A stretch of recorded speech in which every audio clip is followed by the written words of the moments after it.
সৌহার্দ্য বিনিময় toss time, টসে জয়লাভ করে অমিত চক্রবর্তী ক্যালকাটা কাস্টমস। অ্যান্ডি ছিলেন আজকের ম্যাচের নায়ক। শেষ মুহূর্তে প্রার্থনা দুই দলের, মেজারাস কাস্টমসের। বলতে বলতে রেফারি খেলা শুরু করে দেন। বারবার করে প্রথমার্ধে ক্যালকাটা কাস্টমস আক্রমণে উঠে এসেছিল, কিন্তু অ্যান্টোনিও দুর্দান্ত গোলকিপিং করেন। আজকে বদ্ধপরিকর ছিলেন আজকের ম্যাচ থেকে পুরো পয়েন্ট তুলে নেওয়ার জন্য। এই সেই প্রথম গোলটা, রিকির থেকে রিবাউন্ড হয়ে শটটি মারেন এবং প্রথম গোলে এগিয়ে যায়।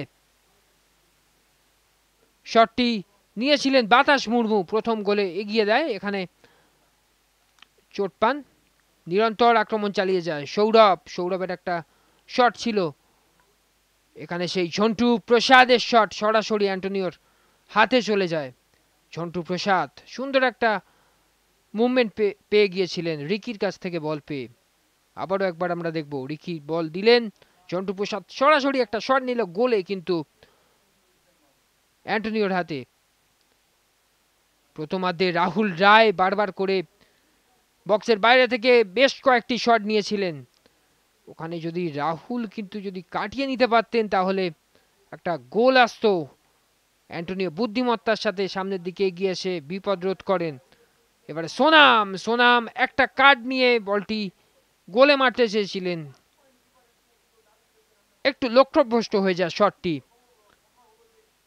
এখানে সেই রাহুল রায়, সুন্দর কালেকশন অ্যান্টোনিওর। আবারও রাহুলের শট একেবারে বারুচে মাঠের বাইরে, এবং বলতে বলতে প্রথমার্ধের খেলা শেষ করে দেয় রেফারি।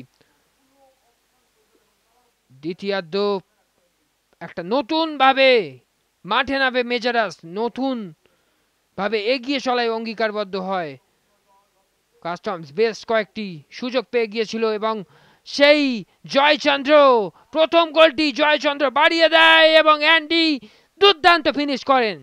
পাশে রাহুল সোরেন ছিলেন, অ্যান্টিসিপেট করতে পারেননি, ফলস্বরূপ 1-1 হয়ে যায় স্কোর লাইন। সুন্দর একটা সেলিব্রেশন গোল করে জয়চন্দ্র বারবার করে বক্সের মধ্যে ঢুকে গিয়েছিলেন। এখানে একজন ইয়েলো কার্ড দেখেন মেজারাসের কোচিং স্টাফ।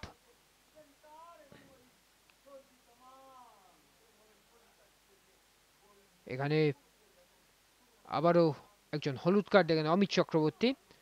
সোনু আসার পর সোনু একটা সুযোগ নিয়েছিলেন, বাঁ পায়ে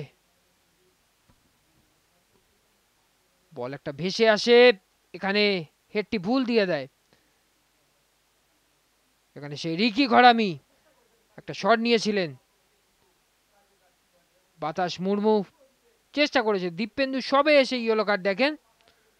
শ্লোক তিওয়ারি কাদা মাঠে কিছু একটা করতে পারেন না। এই সেই শটটি, সোনু যে শটটি নিয়েছিলেন এটি যদি গোল হয়ে যেত তাহলে হয়তো আজকের খেলার লিখনটা অন্যরকম হতে পারত। অ্যান্ডি একটা সুযোগ পেয়ে গিয়েছিল, এখানে একটা ফাউল হয়ে যায়, জিতেন্দ্র মাঠের মধ্যে পড়ে যায়। এখানে শ্লোক তিওয়ারির সাথে একটা মাঝ মাঠে বল দখলের লড়াই ছিল। জয়চন্দ্র বল দিয়ে এগিয়ে আসে, সরাসরি শট মারে, ওখানে অ্যান্ডি মিট করতে পারেন না। জয়চন্দ্র আর অ্যান্ডির একটা দুর্দান্ত কম্বিনেশন আমরা দেখে নিয়েছি। আবারও সেই জয়চন্দ্র বল দিয়ে এগিয়ে আসে, শট মারে এবং হ্যান্ডবল হয়ে যায়। হ্যান্ডবলের পর পেনাল্টি এবং গোল। অ্যান্ডি আজকের ম্যাচে দ্বিতীয় গোল করে ফেলে এবং কলকাতা ফুটবল লিগে তার চতুর্থ গোল হওয়ার পরে ক্যালকাটা কাস্টমস বেশ কয়েকবার আক্রমণে আসে গোল পরিশোধ করার জন্য, কিন্তু গোলের খাতা খুলতে পারেনি।